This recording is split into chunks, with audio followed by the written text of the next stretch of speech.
Revenge films. I have a brother who is a government employee, married 5 years ago to a former junior in his office. He recently had his first son, and he's living at home with our parents.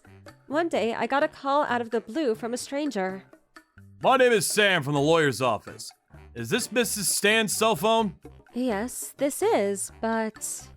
We've received a request from a person named Mrs. Anderson and have decided to file a claim for alimony for the affair with her husband. What? I thought it was a completely wrong number, but the words alimony and law firm made me panic and I started talking really fast. Huh? An affair? What do you mean? I don't remember having an affair. And I don't even know this Mrs. Anderson. I rambled on, however. Mrs. Anderson has the evidence ready, so lying will only be detrimental in court.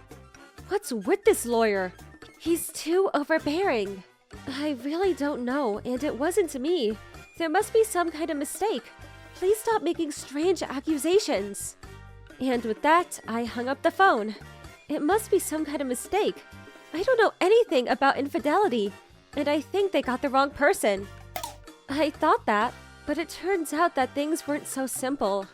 As soon as I arrived at work the next day, I was summoned to the HR department. And they explained to me in a rather roundabout way that, in short, they wanted me to voluntarily resign from my job.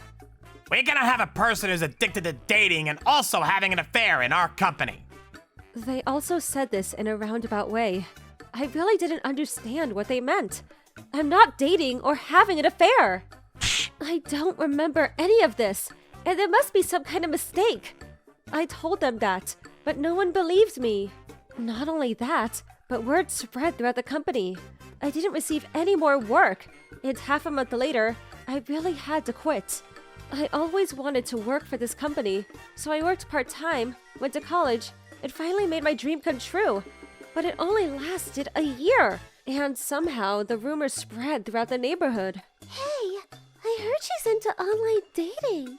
She's having an affair in the daytime. They even whispered about it. In addition, my parents and my brother called me out on it. Never step across the threshold of this house again! He even declared me insulated. No one listens to me. No one believes me.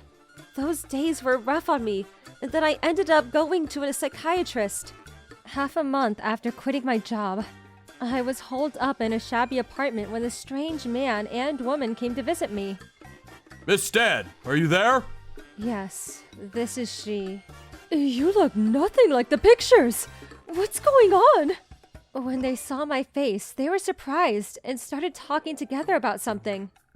I vaguely heard their conversation, and it seems that this man is the lawyer who called me the other day, and the woman seems to be Mrs. Anderson. Do you have any idea who this woman is? And then Mrs. Anderson showed me a picture. There I saw a man I didn't know entering my house holding hands with my brother's wife. This woman is my brother's wife and lives at my parents' house. This is my house, but I have a duplicate key at my parents' house so she can enter. Plus, I was away from the house on a business trip that day. You can find out by checking with the company, and they should have had airplane records. After I said that, they both turned blue and explained everything to me from scratch.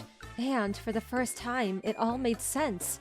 Apparently, my brother's wife repeatedly had an affair at my house, which was witnessed by the lawyer who mistook my brother's wife for me who lived there. I'm so sorry. I will make sure this gets resolved. After that, Mrs. Anderson began to get down on her knees with ferocity. My brother's wife tricked me into getting involved in the dating and affair fiasco, and I was furious with her. After that, Mrs. Anderson, the lawyer, and I gathered all the evidence of my brother's wife deception. All expenses were paid by Mrs. Anderson, and her lawyer did his best to help us. At first, I felt this lawyer was very overbearing, but then I realized that from Mrs. Anderson's point of view, he thought I was an adulterer, and that he was just eager to do his job. And now, I have such an excellent player on my hands, and I'm sure I can count on him. And when everything was ready, we stormed to my parents' house. I presented the evidence I had collected to my parents and my brother and sister-in-law, who had been mistreating me like I was trash. At first, my parents and brother talked like they thought I was talking nonsense. My brother said, How embarrassing it is to impose what you did on my wife! but my brother's wife looked very pale and turned to us. What the heck is wrong with you people? You're trying to bring me down. She said that and was spazzing out, but I took my brother's wife's cell phone and summoned Mrs. Anderson's husband. I'd made the arrangements originally, so he arrived fast. When Mr. Anderson's came, my brother's wife dropped her head as if in contemplation. When Mrs. Anderson and I told her husband and my brother's wife that we were going to demand alimony, my parents and my brother's attitude changed drastically. My brother pleaded. I'll pay what you want me to. Just don't make it public. That means I am to pass it off to the world as an adulterer. Are you kidding me? Realizing it was a mistake, I thought they should have apologized to me first, and I thought these guys were a bunch of jerks. My brother laughed goofily as he said, Since you're already fired, it wouldn't hurt anyone. well, if the truth about my brother's wife came out, my brother, a government employee, would be fired.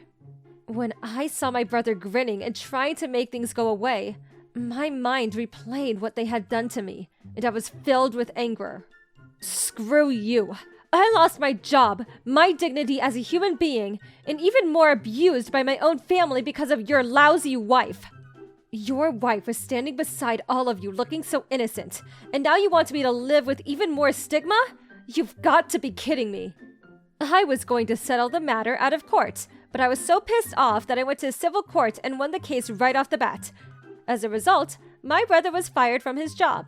In addition to my parents' surprise, their grandchild, whom they love very much, was discovered that my brother's wife had mendicanted her eggs, and they got a divorce. The truth spread to the neighbors, and my parents, who no longer had anywhere to belong, are now living quietly in an isolated place. Why did you tell the whole neighborhood? What are we supposed to do now? That's what my parents said before they moved away. They're the ones who made me out to be the adulterer, even though I originally said I wasn't. I've suffered many times more than them.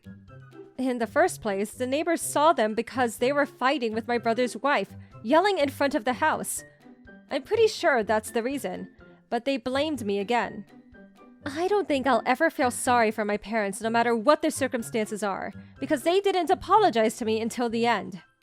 After the trial was over and all the commotion had settled down, Mrs. Anderson gave me a very thick envelope with a thank you note saying, I am truly sorry. I know it's not much, but please accept it. I've decided to take this as a sign of closure, since it was indeed originally these two people who were responsible for this. But these two guys actually spent quite a bit of effort to get it resolved. Besides, it's my brother's wife I should hate. My brother's wife has since then been abandoned by her affair partner, lives in a shabby apartment with her child, works part-time, and is in the hell of paying a lot of alimony. After that, through the arrangement of my lawyer, I was cleared of all suspicions at the company, of course free of charge, so I got back to my old job. And as an apology, my boss and the president of the company treated me very well, and the other employees also took care of me.